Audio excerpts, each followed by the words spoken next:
Você pode dar um aplauso ao Senhor nesta manhã. Glória a Deus.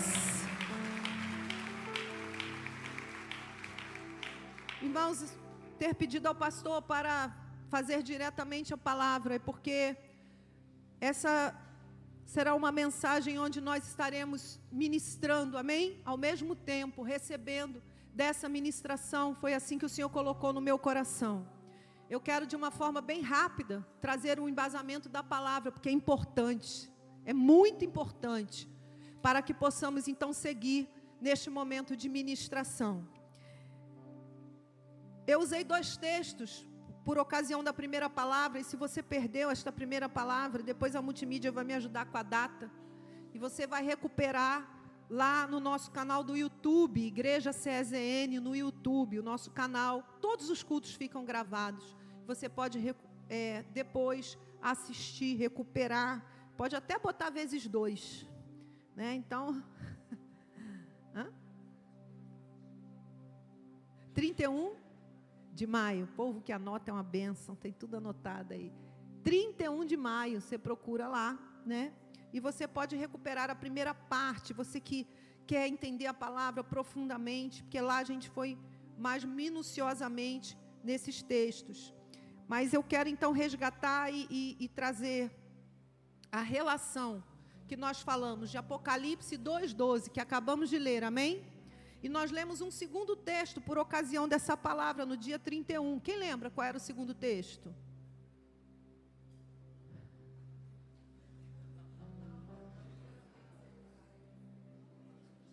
Obrigada, querida. Números 22. Por isso que eu falo para vocês, ó.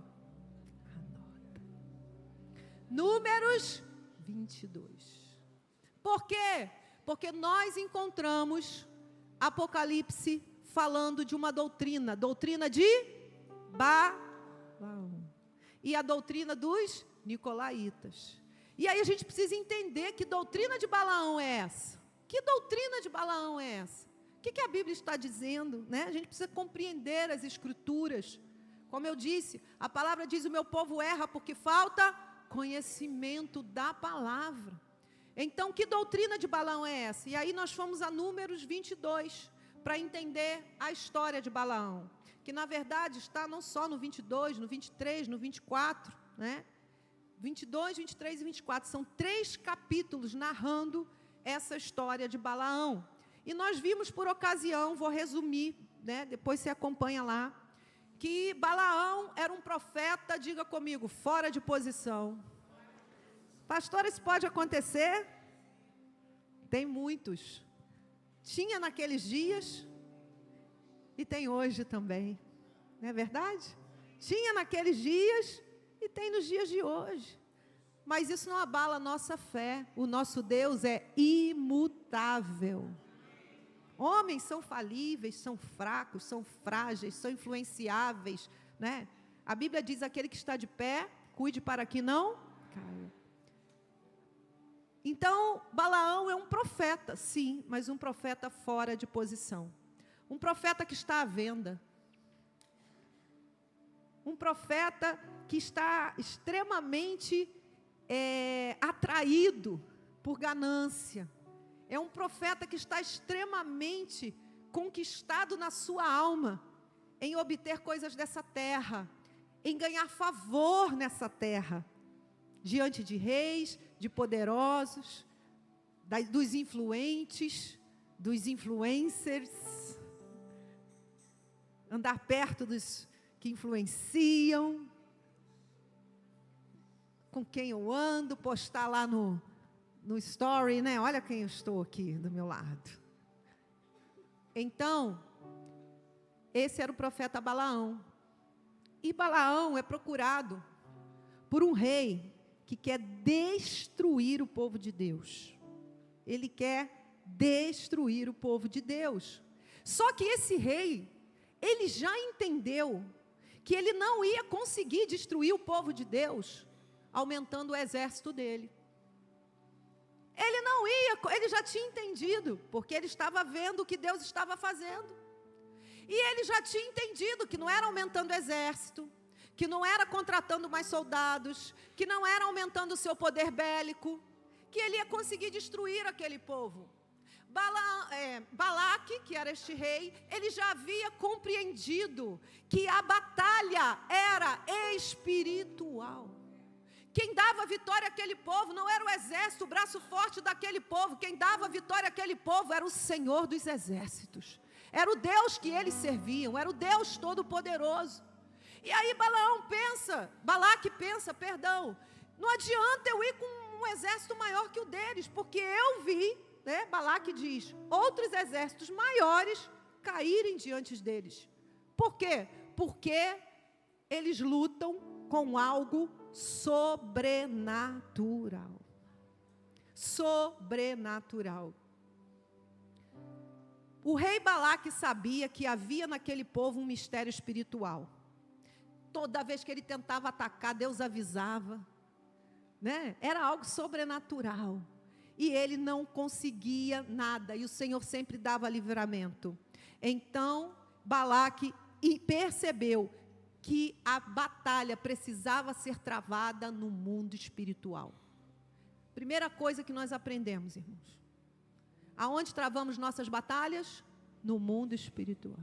Porque a nossa guerra não é contra carne ou sangue, mas contra principados, potestades, hostes espirituais da maldade neste mundo tenebroso. Amém? Pastor, é minha sogra. Pastor, é meu filho. Pastor, é minha esposa, minha inimiga, meu marido. A nossa carne, a nossa luta não é contra carne ou sangue. Amém? Deixa eu te dizer uma coisa. Um rei ímpio conseguiu entender isso. E às vezes o povo de Deus não tem esse entendimento. Um rei ímpio conseguiu discernir que a batalha era travada no reino espiritual. E às vezes o povo de Deus está de olhos fechados, guerreando com a carne e com sangue, guerreando com um braço forte, indo para o Facebook, para o Instagram, bater boca, parando de falar com alguém da família. Quem vai no Natal? Se for, eu não vou. Irmão da igreja, não falo com ele. E o diabo batendo palma. Guerra dentro de casa, maridos e esposas. Uma guerra, uma confusão, filhos. E a gente gritando, brigando, chorando, entrando debaixo da cama, ligando para todo mundo, contando a história toda, vai no médico, psiquiatra, pede remédio, e não dorme, e sofre, e angústia, porque ainda não discerniu que a batalha é espiritual. Ele reconheceu isso. E como ele reconhece isso, o que ele faz? Eu vou ter que entrar no espiritual, porque no natural vou perder. Vou ter que entrar no espiritual. Então ele contrata, ele vai atrás de Balaão, o profeta fora de posição. Ele vai atrás de Balaão, oferece mundos e fundos a ele, para que ele amaldiçoe o povo de Deus. Falou, é simples, eu vou te cobrir de honra, eu vou te dar tudo, se você amaldiçoar o povo de Deus, porque eu sei que eles vivem debaixo de uma bênção, que o inimigo quando se levanta, ele se levanta para cair. Eles vivem debaixo de uma bênção, onde eles são menos, mas eles são em menor número e vencem grandes exércitos. Esse povo, eu sei que eles vivem debaixo de uma bênção, porque eles têm uma provisão sobrenatural sobre a vida deles. Esse povo vive debaixo de uma bênção, que o tempo todo eles vivem livramentos. Esse povo vive debaixo de uma bênção tão grande, que eles são avisados previamente do que vai acontecer. Então eu preciso que este povo saia debaixo desta bênção e esteja debaixo de uma maldição, porque assim poderei tocá-los. Assim eu chego com o meu exército e aí eu sei que eu vou vencer. E Balaão, né, fica naquele entre Deus e o mundo. Porque o profeta que está fora de posição, ele está assim. Ele está entre o chamado de Deus, ele sabe quem é Deus, ele conhece a palavra, ele conhece o poder do seu chamado, ele sabe o dom que há nele. E ao mesmo tempo atraído pelo mundo e querendo um muro. Balaão queria um muro. Só que o reino de Deus não tem muro, irmãos. Não tem muro. Ele queria um muro. Ele queria ficar como profeta, manter os dons de profeta, mas ele também queria, né, se relacionar com os poderosos, ter o favor, ter o dinheiro, ter tudo aquilo. Ele queria tudo. E ele queria um muro. Então, tem toda a história que foi trabalhada na última palavra. Você recupera, amém? Por 3 vezes. 3 vezes. O rei faz a proposta a Balaão. E por 3 vezes, Balaão não consegue amaldiçoar o povo de Deus. Por 3 vezes. E interessante que nós lemos, por ocasião da primeira ministração, que sacrifício, derramamento de sangue, era feito antes da tentativa de amaldiçoar o povo. Balaão só ia proferir as palavras depois de derramamento, de sacrifício, derramamento de sangue. Porque sangue, diga comigo, é moeda espiritual.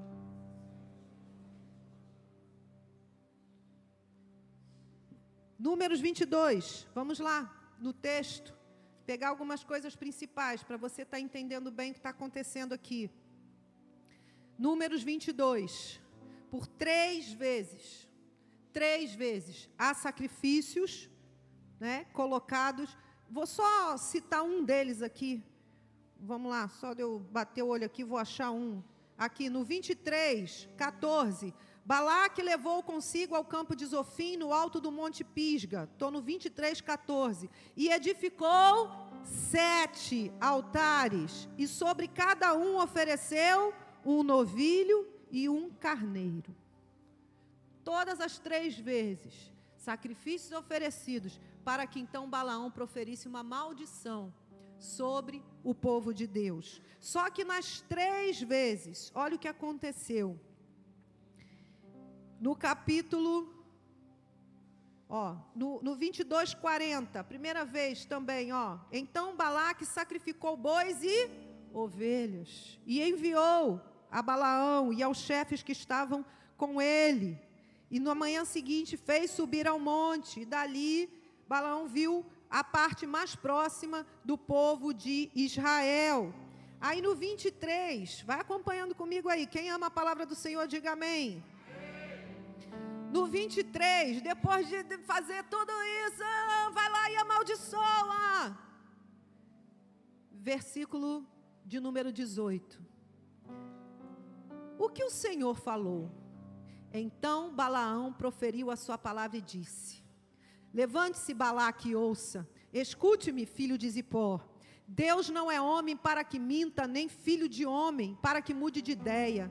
Será que tendo ele prometido não o fará? Ou tendo falado não o cumprirá? Eis que recebi ordem para abençoar. Ele abençoou, não o posso revogar.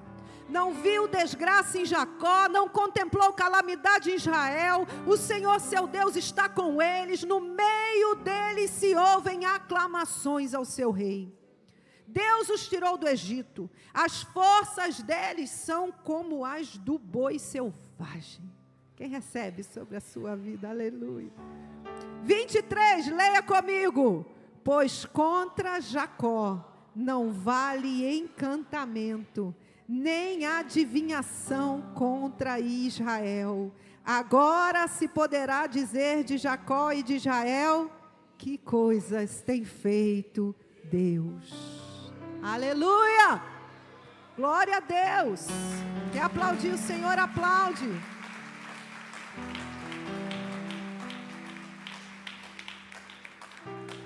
Segunda tentativa, capítulo 24. Bota aí, capítulo 24, verso 2. Balaão levantou os olhos e viu Israel acampado segundo as suas tribos. O Espírito de Deus veio sobre Balaão, e ele proferiu a sua palavra, dizendo: palavra de Balaão, filho de Beor, palavra do homem de olhos abertos, palavra que tem visão do Todo-Poderoso, e prostra-se, porém, de olhos abertos. Como são boas as tuas tendas, ó Jacó! Como são boas as suas moradas, ó Israel! São como vales que se estendem, como jardins à beira dos rios, como árvores de sândalo que o Senhor plantou, como cedros junto às águas. Águas manarão de seus baldes, e as suas sementeiras terão águas abundantes. O seu rei se levantará mais do que Agag, e o seu reino será exaltado. Deus tirou do Egito o povo de Israel, cujas forças são como as do boi selvagem. Consumirá as nações inimigas e quebrará os seus ossos, com suas flechas as atravessará. Israel abaixou-se, deitou-se como leão e como leoa. Quem o despertará? Benditos os que abençoarem você, e malditos os que amaldiçoarem você. Amém? Diga glória a Deus. No mesmo texto ele vai de novo, né?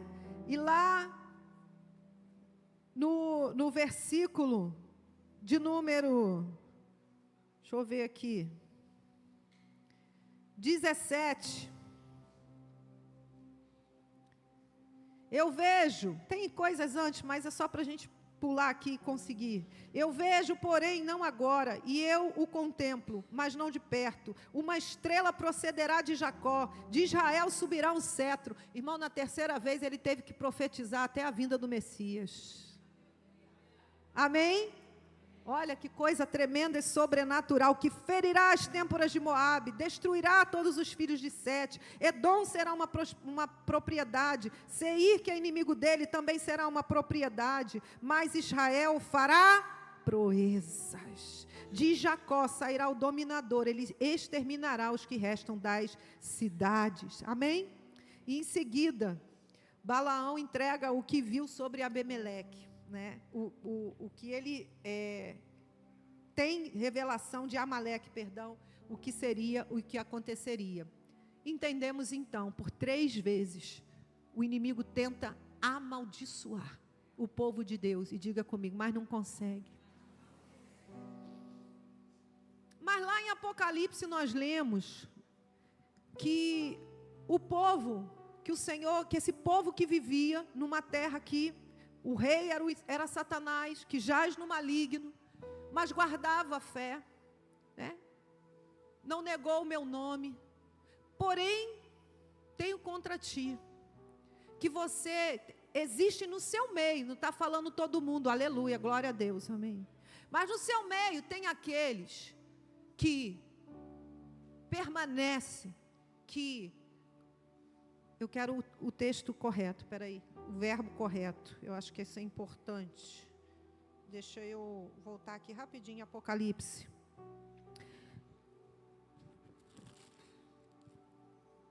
Apocalipse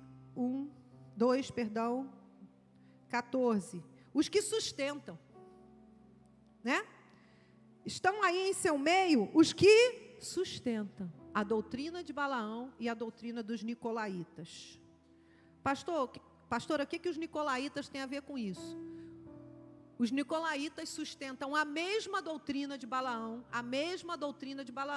sendo que, quando você fala de Balaão, você está fazendo referência ali a Números 22, ao povo de Israel, amém? Que ainda, ou seja, Antigo Testamento. Cristo ainda não havia se revelado, tá? Antigo Testamento, a doutrina de Balaão. Só que ele assemelha, no mesmo texto lá em Apocalipse, a doutrina dos nicolaítas. Aonde aparecem os nicolaítas? Em Atos.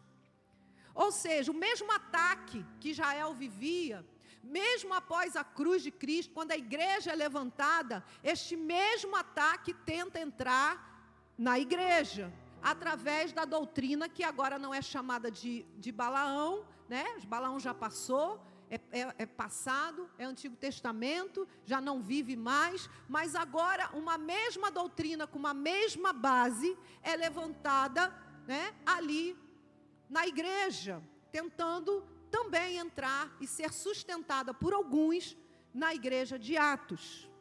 Então, quando falamos da doutrina de Balaão e a explicamos, é a mesma base da doutrina sustentada pelos nicolaítas, né? E que doutrina seria essa? Que doutrina seria essa? A doutrina de Balaão. Balaão conseguiu amaldiçoar o povo, sim ou não? Não. Não conseguiu. Não conseguiu.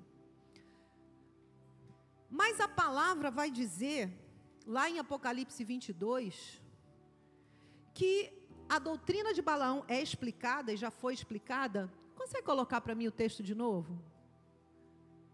Pastora, você não explicou o que é a doutrina de Balaão. Não, irmão, está explicado no texto. Apocalipse 22, isso. Vamos lá. O qual, olha só, tenho, porém, contra você algumas coisas, estão aí em seu meio, os que sustentam a doutrina de Balaão, vírgula. Essa vírgula é explicativa, tá? Então, vamos lá. O qual ensinava Balaque, ensinava quem? Números 22, está comigo? Quem estava pagando lá Balaão para amaldiçoar? Não era Balaque? A gente não viu na palavra? Ele ensinava Balaque a armar ciladas diante dos filhos de Israel, para quê? Comessem coisas sacrificadas aos ídolos e praticassem a prostituição. Deixa esse texto aí para mim. Está explicada a doutrina de Balaão? Pastor, o que está acontecendo aqui? Balaão é pago para amaldiçoar o povo, para que então Balaque pudesse ter vitória sobre o povo. Não consegue, porque quando o reino das trevas se levanta contra o povo de Deus, se levanta para cair. Irmão, pode bater tambor, pode fazer encruzilhada, pode fazer despacho, pode fazer o que for, pode falar, pode desejar mal, pode espraguejar. Contra Jacó não vale encantamento. Não vale encantamento. Pastora, você gritou, é para te acordar. Você não veio para a igreja para dormir. Não vale encantamento. Sabedor disso, provavelmente, né? Balaão muito interessado em manter tudo aquilo que estava sendo oferecido para ele, querendo agradar a Balaque, querendo manter o seu contrato e acordo, né? Se manter perto de reis influentes, ainda que isso custasse a sua santidade, o seu temor a Deus, o seu chamado. Ele diz, não sou eu que estou dizendo não, gente, ele ensina, o verbo está ali, ele ensinou a Balaque. Olha só, amaldiçoar eu não posso, mas eu conheço uma maneira desse povo ser destruído. Eu vou te ensinar qual é. Eu vou te ensinar como este povo pode ficar vulnerável. Como este povo, não eu lançando maldição, porque Deus já abençoou e eu não posso, mas como eles mesmos podem, com suas pernas, sair debaixo da bênção e se colocarem debaixo da maldição. Não é Deus que vai fazer isso, porque em Efésios 1 diz que já fomos abençoados com toda sorte de bênçãos nas regiões celestiais em Cristo Jesus. Então, enquanto ele tenta trazer a maldição de cima para baixo, não vai conseguir. Por isso que eu digo que quando alguém tenta no mundo espiritual, né, fazer um trabalho, fazer uma coisa, trazer uma maldição sobre a sua vida, não vai conseguir. Não vai prevalecer. Mas Balaão fala assim, mas eu vou te ensinar como fazer com que eles, que têm escolha desde o jardim, porque podiam comer da árvore da vida, ou da árvore do bem e do mal. Que tem escolha, em toda caminhada com Deus, como disse Josué, escolhe hoje a quem servis. Se Baal é Deus, siga Baal. Mas eu e a minha casa serviremos ao Senhor. Um Deus que nunca quis um povo obrigado, sem saída, está com Deus porque não tem outro, não. Diga comigo, é escolha. Andar com Deus é escolha. Desde o jardim, voltamos ao jardim todos os dias e diante de nós, Deuteronômio diz assim: eis que ponho diante de ti, o Senhor dizendo, a bênção e a maldição. Escolhe, pois, a bênção para que vivas. E Balaão, sabedor disso disse: eu sei como te ensinar, para que este povo decida voluntariamente sair debaixo da bênção e se colocar vulnerável debaixo de maldição, onde o inimigo pode tocá-los. Onde com brecha aberta o inimigo entra. É por isso que lá no livro de Tiago vem dizer assim: não deis lugar ao diabo. É por isso que lá no Novo Testamento, a palavra vai dizer assim, ó: o diabo, o vosso adversário, está ao derredor, rugindo como? Esperando, procurando alguém que ele possa tragar. Novo Testamento. Por isso que a carta de Apocalipse vai dizer para a gente ser fiel até a morte, e dar-te-ei a coroa da vida. Então ele sabe disso, que o inimigo só entra onde tem brecha, que o inimigo só entra onde tem brecha. O mundo espiritual, é tão fácil entender que esse mundo natural é regido por leis, né, gente? Não é verdade? Regido por leis. Você passa perto de um pardal, onde está escrito 50 km por hora, o que você faz? Diminui, porque tem uma lei ali que estabelece que se você passar acima de 50, o que vai acontecer? Você vai ser multado. Existem leis que regem esse mundo natural, para que as coisas funcionem, para que haja direitos respeitados, né? Porque o direito de um começa onde do outro termina, né? Então, a gente precisa viver em sociedade para que as coisas funcionem da forma adequada. Existem leis. E quando essas leis são quebradas, nós temos o caos, como nós temos hoje no nosso país, a relativização das leis. É a minha interpretação de cada cabeça. E vira o caos que vira. E não se acredita mais na justiça. Mas o mundo espiritual também tem suas leis. Diga comigo, o mundo espiritual também tem leis. Leis sérias, leis rígidas, leis que regem todo o mundo espiritual. Então, irmãos, nós precisamos entender isso. Que nós precisamos compreender isso. Como um rei ímpio compreendeu que há uma batalha espiritual, nós precisamos entender as leis que regem o mundo espiritual. E Balaão sabia disso. E Balaão falou: olha, rei, vou te ensinar como que você pode derrotar esse povo.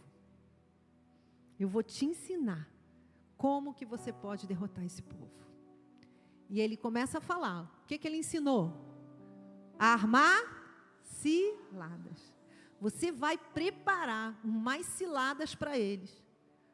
Para que eles, sem perceber, cilada é assim, né, gente? Cilada, você é avisado? Não. Fala assim, caiu numa cilada. Ou seja, não tinha ciência daquilo e caiu numa cilada. Ele não esperava, ele não tinha entendido, não tinha discernido, ele caiu numa cilada. Então você vai preparar um caminho de forma que eles, sem perceber, eles caiam numa cilada e abram lugar para que os inimigos possam tocá-los, possam entrar.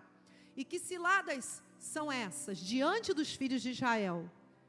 Ciladas para que eles comessem coisas consagradas, sacrificadas aos ídolos e praticassem a prostituição.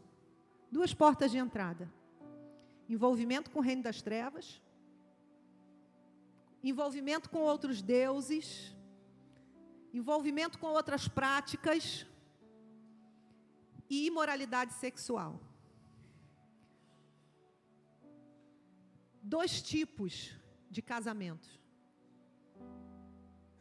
Porque quando Israel ia para a idolatria, Israel era advertido pelos seus profetas sendo chamada de adúltera.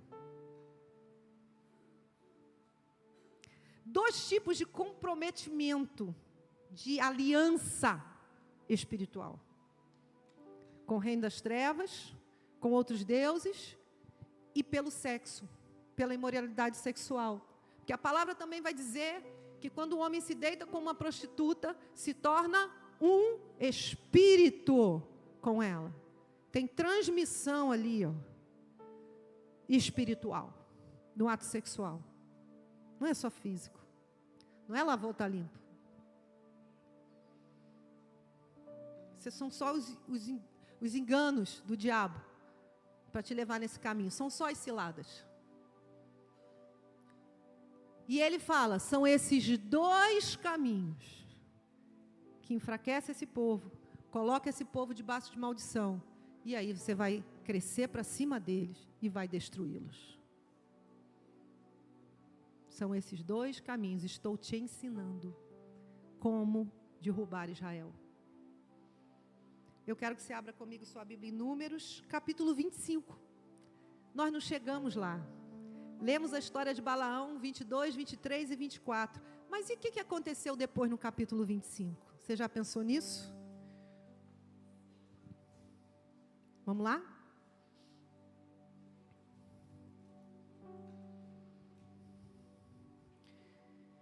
Verso de número 1.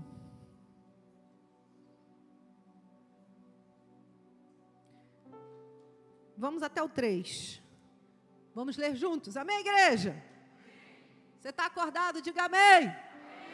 Está dormindo? Diga glória a Deus.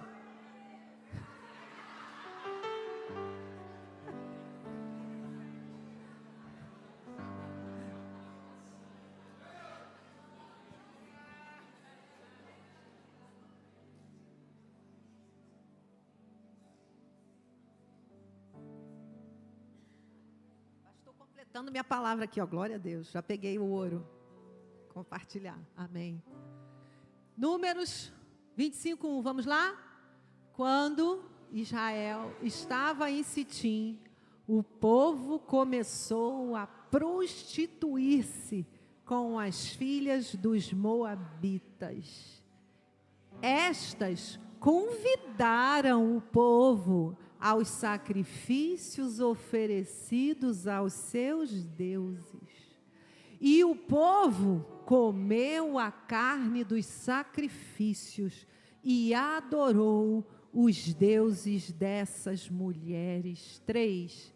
Assim, quando Israel se juntou ao culto a Baal-peor, a ira do Senhor se acendeu contra Israel. Vou dar um tempo para a gente digerir.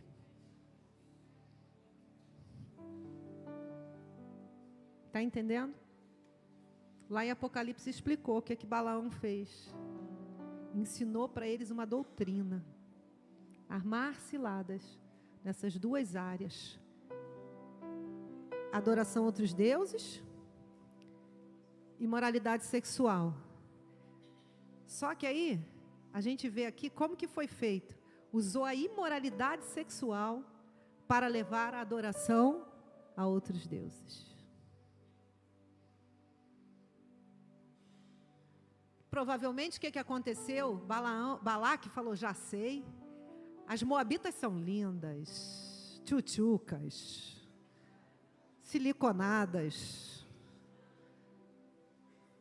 Os moabitos... Os homens moabitas, sarados, levanta 100 no supino, peitoral, troca a lâmpada. Que isso, já sabemos como armar ciladas para Israel. Vamos fazer os nossos jovens, lindos, sarados, maravilhosos, conviverem com esse povo de Israel. Vamos ficar amiguinho. Vamos servi-los, vamos fazer o que for, vamos falar o que eles querem ouvir. Vamos lá, porque a hora que eles em aliança se unirem, a hora que eles em aliança se unirem, pelo sexo, pela imoralidade, pelo pecado, a gente consegue levar eles, desvirtuar o que eles creem, o que eles professam, começam a achar normal. Como o pastor botou aqui, ensinos, esses ensinos eram através da sedução, a aparência de que é normal, aquilo que não é normal diante de Deus. Sedução foi a cilada armada para derrubar o povo de Deus. Sedução é a cilada armada até hoje para tentar derrubar o servo de Deus. A estratégia era simples: levar o povo à prostituição, à idolatria e às alianças erradas. Quando o povo se conectasse com aquilo que desagrada a Deus, abriria brechas espirituais. O inimigo continua usando a mesma estratégia. Não foi à toa que a gente viu a doutrina era de Balaão no Antigo Testamento. E no Novo Testamento isso acabou? Não, a doutrina era dos nicolaítas, mas a base era a mesma. Se você pesquisar doutrina dos nicolaítas, você vai achar... Eu anotei aqui, peraí. Trouxe para a gente. Deixa eu anotar, ver o que eu anotei aqui. Cadê os nicolaítas, Jesus? Aqui. Doutrina dos nicolaítas: permissividade moral, prostituição sexual, idolatria, relativização do pecado, adaptação da fé aos desejos da carne. Santidade não era mais tão importante. Alguma semelhança com a doutrina de Balaão? Toda, né, gente? Você está aí ainda? Você me ama ainda?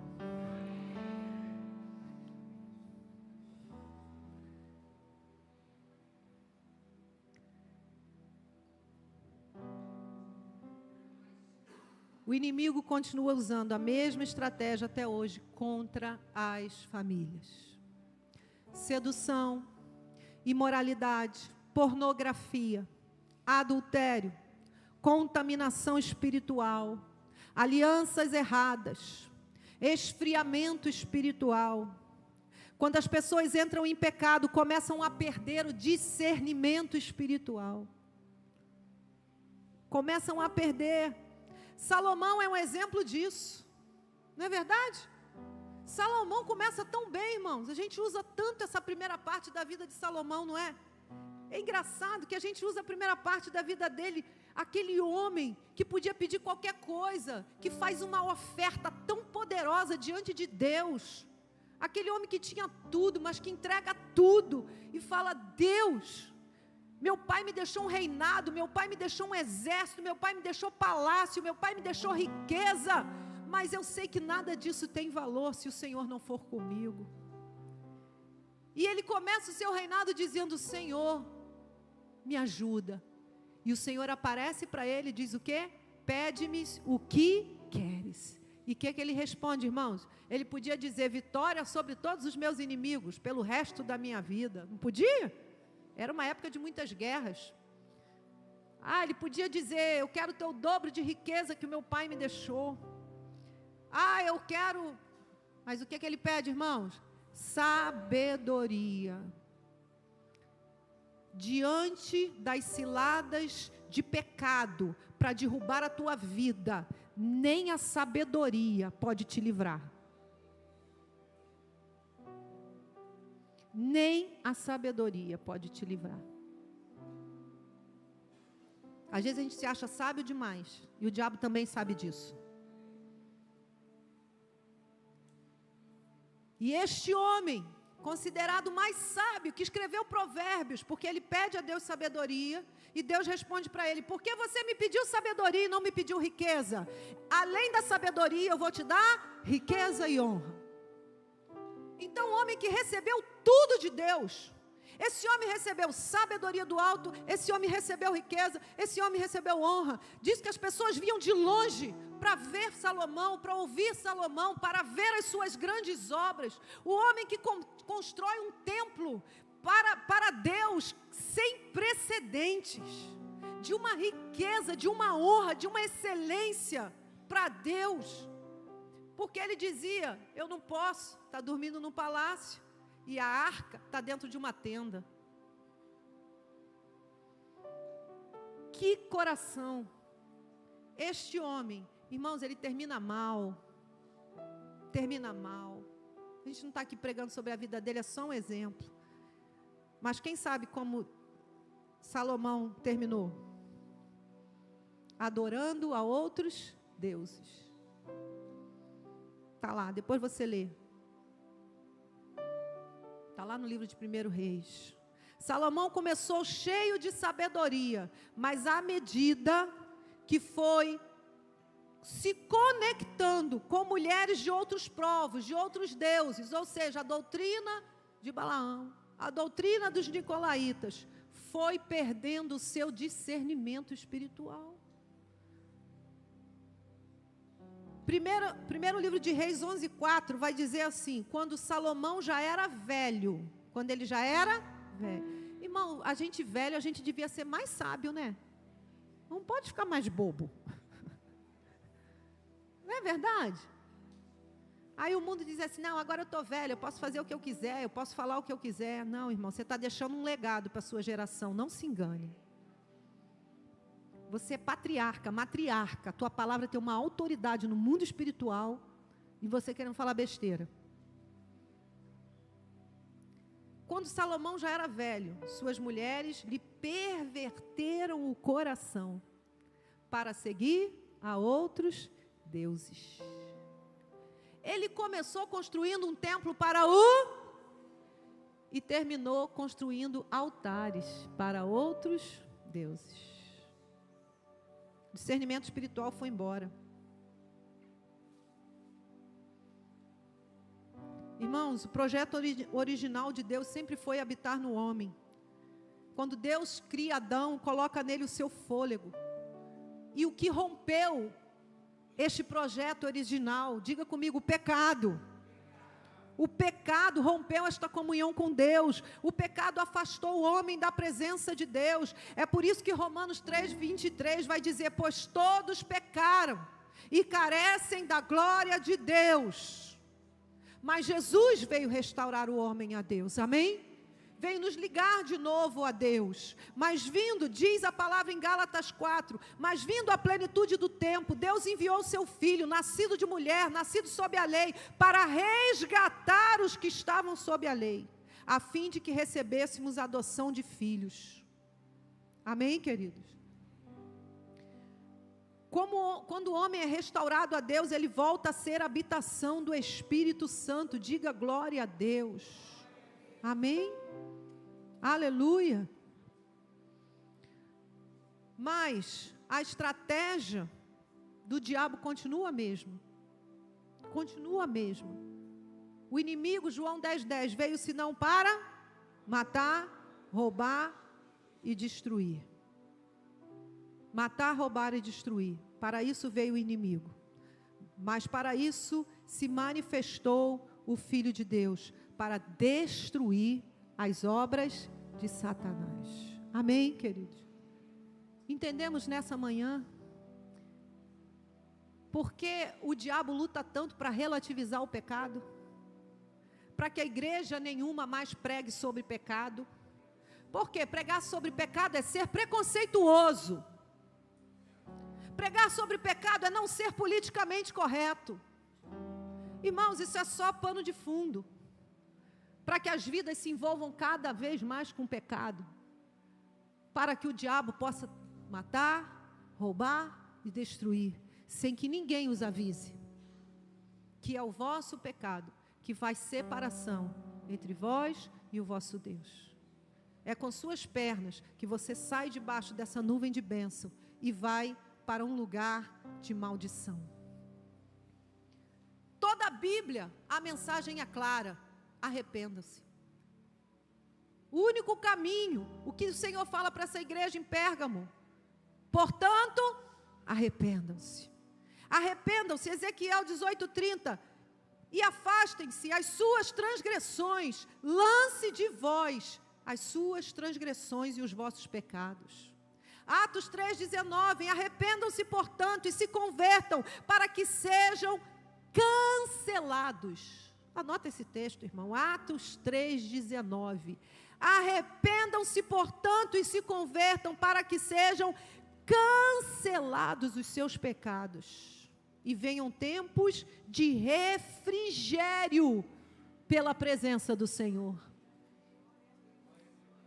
Irmão, vamos repetir esse texto, Atos 3:19. Diga comigo: arrependam-se, portanto, e se convertam, para que sejam cancelados os seus pecados, e venham tempos de refrigério pela presença do Senhor.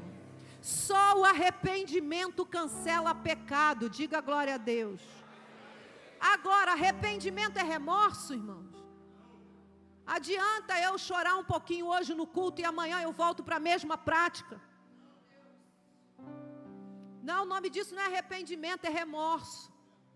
O Senhor em nenhum momento trabalha com remorso, o Senhor trabalha com arrependimento. Aquele que confessa e deixa.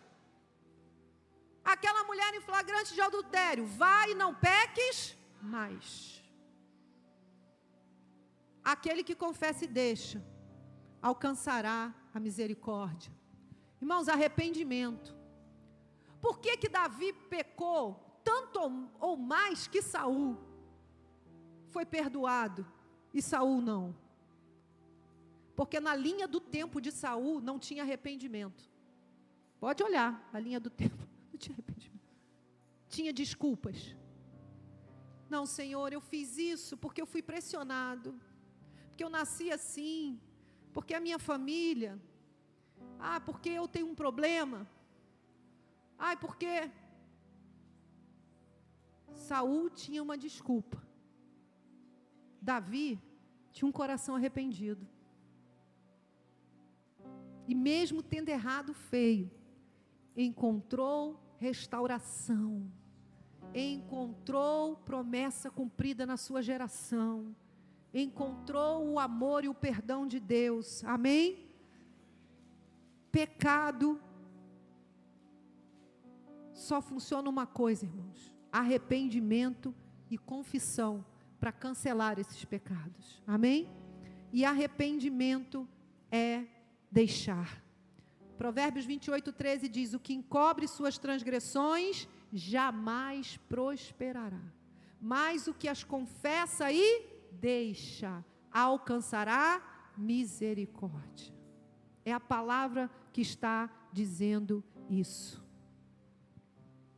E tudo que o inimigo quer trazer é a mesma coisa de sempre: relativização do que diz a palavra, relativização do pecado. Mas não é bem assim, porque isso é naquela época. Irmão, naquela época a gente está vendo que tinha tudo que tem hoje em dia. Por isso que a palavra é a mesma. Amém? Ontem, hoje, será eternamente. O Senhor é o mesmo.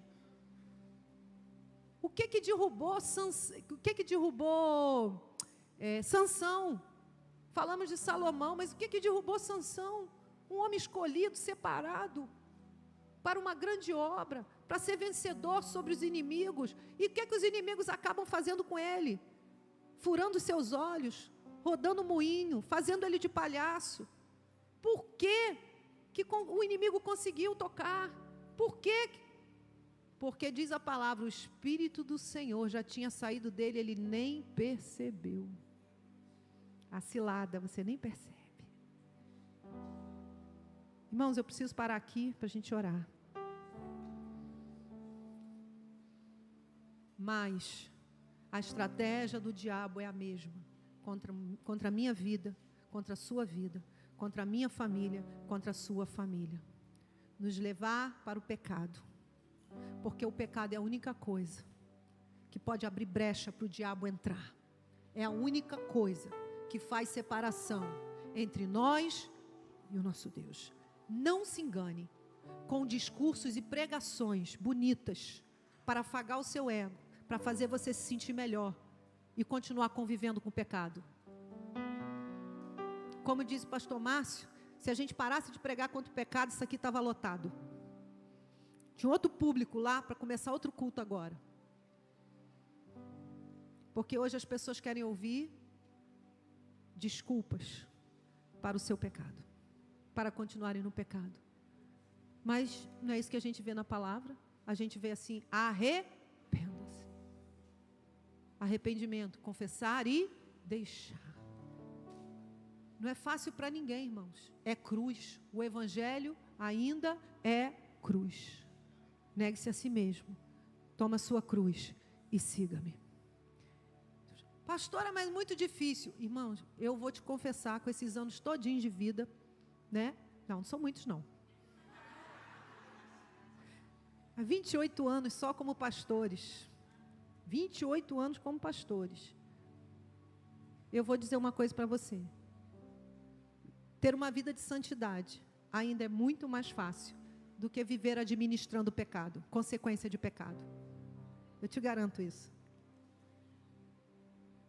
Cruz não é fácil. Negar a si mesmo não é fácil. Ter uma vida de santidade, confesso, não é fácil. Mas é muito mais fácil do que viver administrando consequência de pecado. Por quê?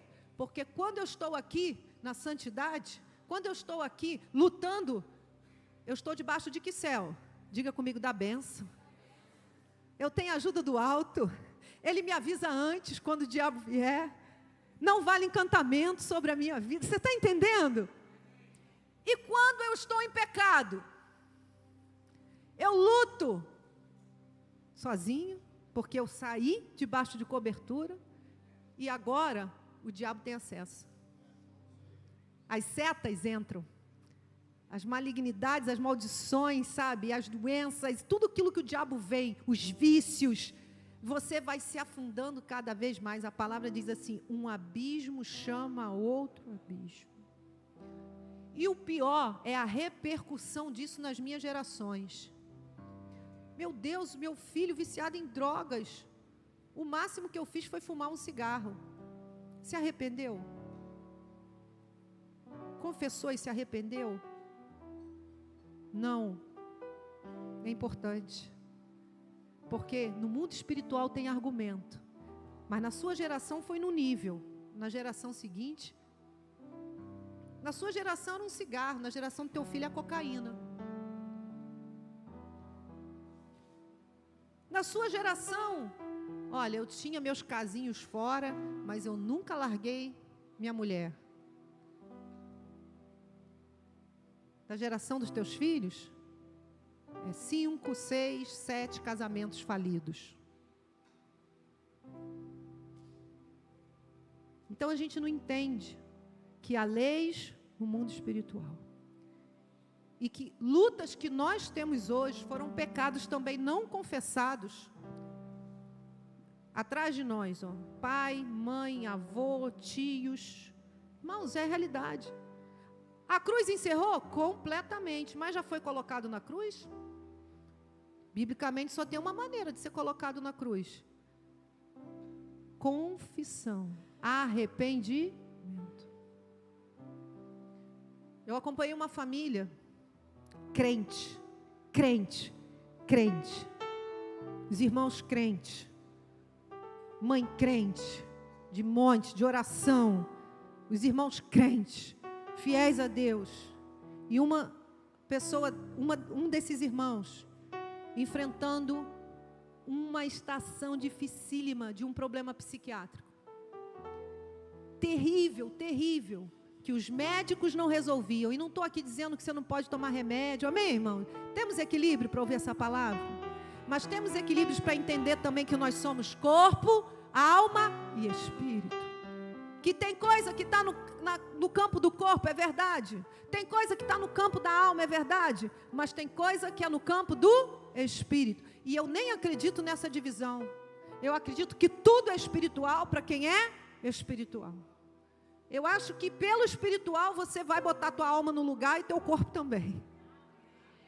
Amém? O caminho é esse. Ou seja, tudo que Deus faz na nossa vida tem que ter 3 frentes. Tem que tratar o corpo, tem que tratar a alma e tem que tratar o espírito, amém? Não dá para fazer só uma coisa, só uma área. Vou reformar minha casa, vou reformar só meu quarto. A sala está caindo aos pedaços, a cozinha, não, a obra é completa, amém? E tudo que você puder imaginar de recursos, porque era uma família de recursos, foi feito para ajudar esse irmão. Tudo. Os melhores médicos, os melhores psiquiatras, os melhores tratamentos, os melhores psicólogos, tudo. E essa família estava esgotada. Não aguentava mais. Por quê? Porque essa pessoa corria risco o tempo todo de morrer. Porque cismava com coisas, parava de comer, ficava dessa finura. Dizia que tinha gente perseguindo. Dizia que jogaram pó branco e ela parava de comer porque ela via pó branco na comida. E aí se ela comesse era um veneno. Dizia que estava sendo perseguida pelo Islã. Cada dia era um povo que perseguia, que botaram um recado, que chegou um recado no e-mail. Irmão, imagina o nível que a loucura já vai. E essa família é esgotada. Quantas vezes a porta foi arrombada para a pessoa não morrer lá dentro? Porque a luz já tinha sido cortada, não comia, tinha que arrombar a porta para ver se estava viva.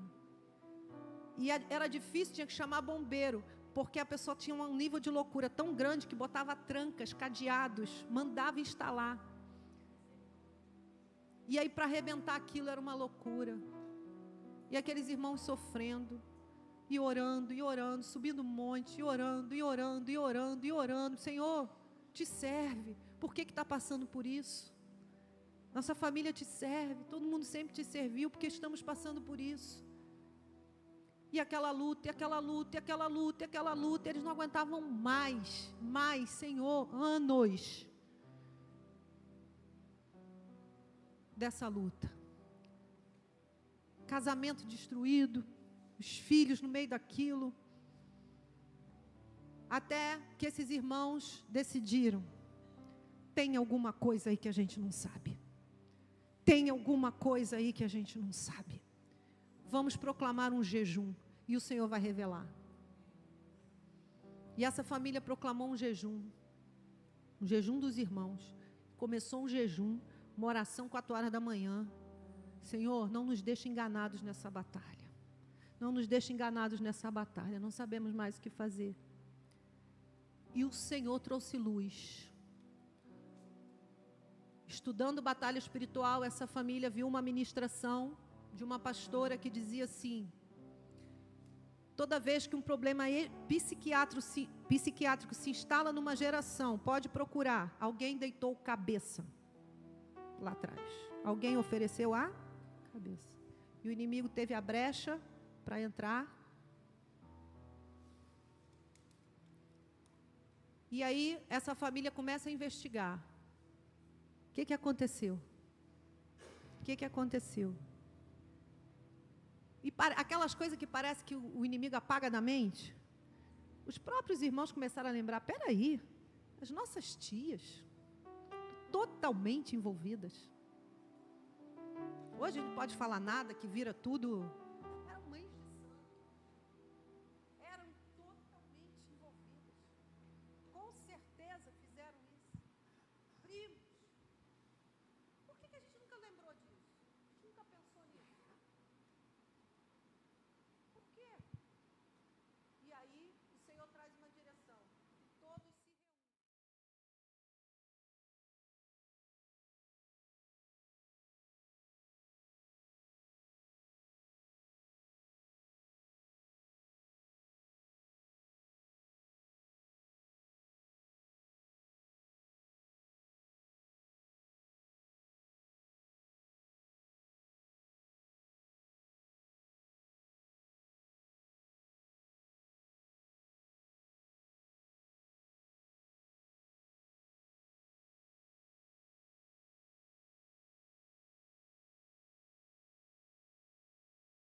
Eu vou ser bem direta porque a hora não nos ajuda.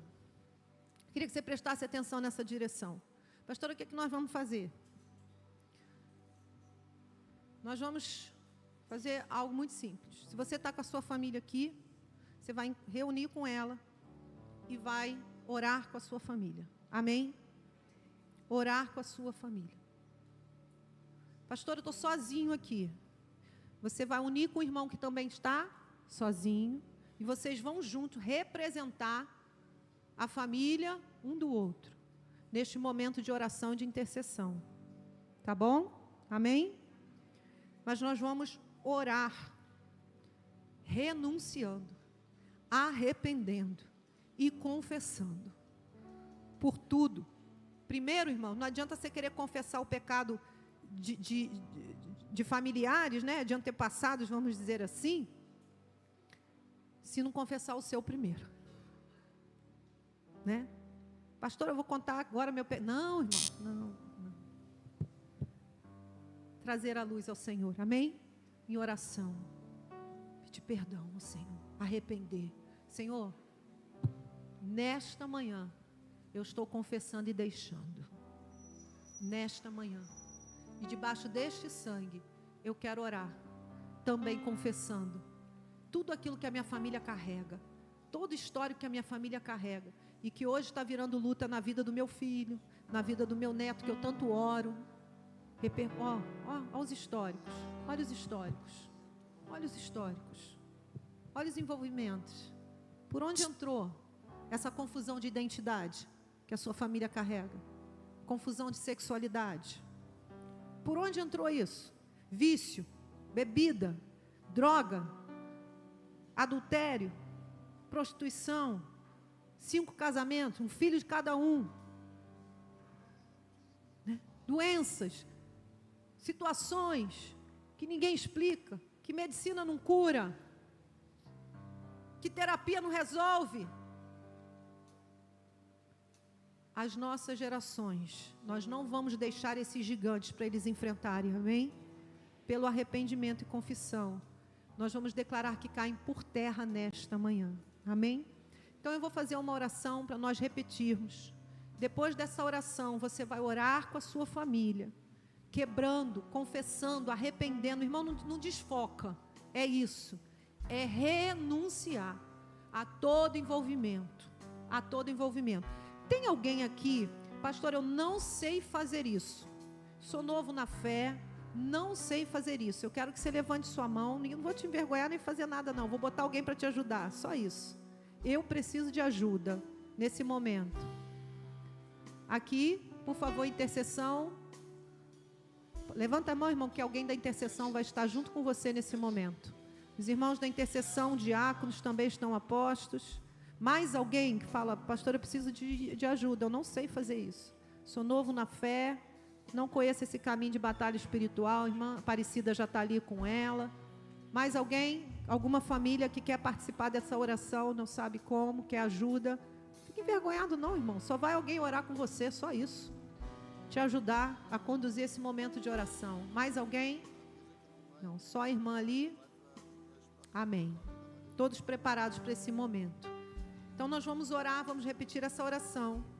Vamos orar por nossa família, fazendo esse momento de confissão.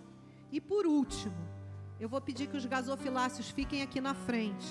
Você vai trazer uma oferta, cancelando toda a oferta que foi feita. Pastora, quanto? Esquece isso. Nós estamos falando de valores, nós estamos falando do princípio. Nós estamos falando de mundo espiritual. Agora também, irmãos, Deus é Deus. Amém? A gente pode tratar Deus como o guardador do carro, o motorista do Uber. Como disse o outro, né? Apresenta essa oferta ao governador, vê se ele vai se agradar de ti, de ser favorável, como diz a palavra de Deus. Não trate Deus, não coloque Deus num lugar que Ele não aceita ser colocado. É o seu melhor. O meu melhor é isso. Então Deus sabe que é o seu melhor, Ele recebe. Não é sobre quantidade, mas é sobre coração. Se o seu melhor é isso, o Senhor está recebendo, amém? Como recebeu daquela oferta daquela viúva. 3 moedas, mas era tudo que ela tinha. Agora, quem pode fazer mais e não faz, nisso está pecando, diz a palavra. Quem sabe o que deve fazer e não faz, nisso está pecando. E antes de trazer a sua oferta, você vai perguntar ao Senhor, porque eu fiz isso. Senhor, coloca um valor no meu coração. Porque eu não sei o que foi, né? Eu quero algo que tenha significado. E o Senhor falou ao meu coração, e eu trouxe a minha oferta, pela minha geração. E eu estou declarando que essa oferta está anulando toda e qualquer oferta que foi feita a outros deuses, que foi colocada em outros altares, sabe, que foi oferta de idolatria. Toda e qualquer oferta está sendo anulada, porque tem alguém, procurei alguém que se colocasse na brecha. E como Isaías disse, eis-me aqui, Senhor, envia-me a mim, para abençoar todo o povo, e toda a nossa geração é abençoada. Amém? Sequência, vamos repetir a oração. Você vai orar em família. Quando vocês terminarem a sua oração, vocês virão como família trazer a sua oferta. Pastor, eu não trouxe oferta, eu vou ter que usar o Pix que está no envelope. Pega o envelope, de qualquer forma, tá?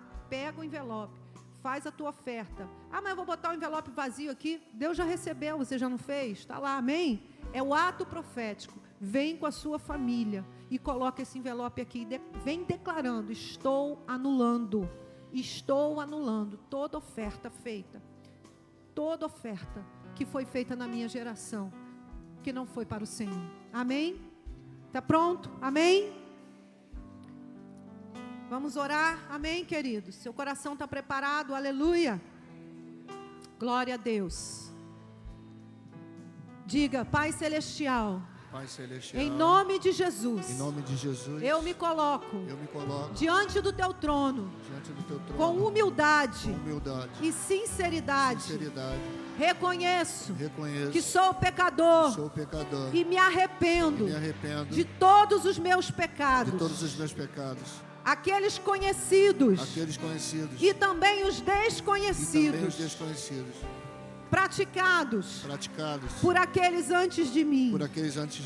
Peço perdão por toda desobediência, rebeldia, incredulidade, orgulho, idolatria, impureza, falta de perdão, palavras malditas, atitudes pecaminosas, e toda prática que entristeceu o teu Espírito Santo. Eu lavo a minha vida no sangue de Jesus, e declaro que somente Jesus é o meu Senhor, o meu Salvador e libertador. Também, Senhor, me identifico e me coloco diante de Ti, em arrependimento e confissão pelos pecados da minha linhagem familiar. Peço perdão pelos pecados dos meus pais, avós, bisavós, tios e gerações passadas. Confesso diante de Ti idolatria, feitiçaria, ocultismo, consulta a espíritos, adivinhação, superstição, pactos malignos, envolvimento com falsas religiões, consagrações indevidas, rejeição a Deus e qualquer aliança feita com as trevas, toda imoralidade sexual de todas as formas contrárias à Tua palavra. Eu me arrependo, Senhor. Derramamento de sangue, assassinatos, abortos. Em nome de Jesus, perdoa a minha geração. Peço perdão por todo derramamento de sangue inocente, violência, adultério, prostituição, imoralidade sexual, vícios, alcoolismo, dependências, corrupção, desonestidade, roubos, mentiras, ódio, amargura, divisões familiares, e toda iniquidade que abriu portas para a atuação do inimigo em minha família. Em nome de Jesus, eu renuncio a toda herança espiritual contrária à palavra de Deus. Em nome de Jesus, tudo que tem dado legalidade ao reino das trevas, eu renuncio e declaro que essas alianças são quebradas pelo poder do sangue de Jesus Cristo. Cancelo toda reivindicação de Satanás sobre minha vida, minha casa, meu casamento, meus filhos e minhas futuras gerações.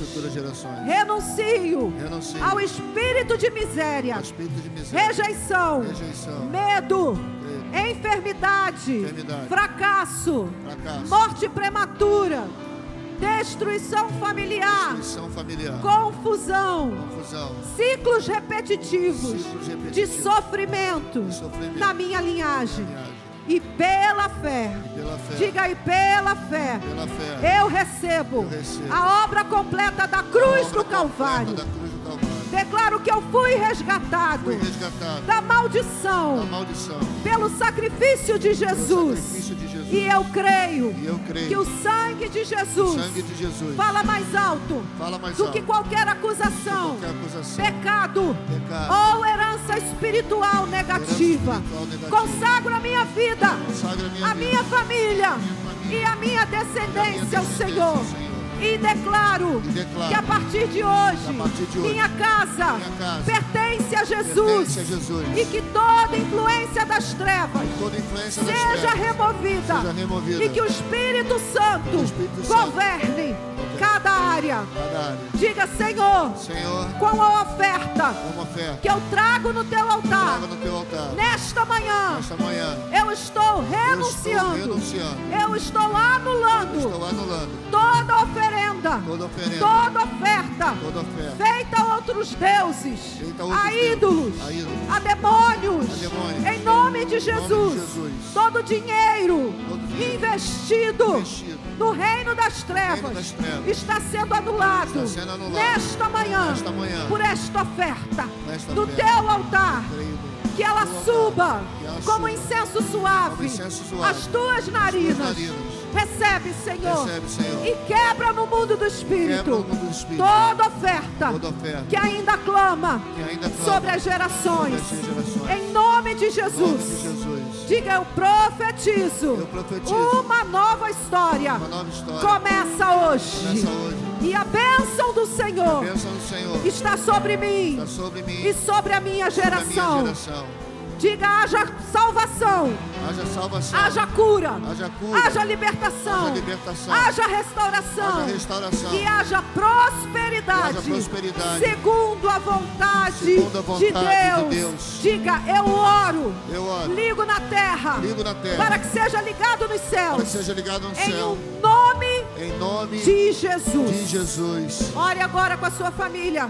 Ligue junto com a família. O poder da família, o poder do sangue que corre aí nas veias. Aleluia.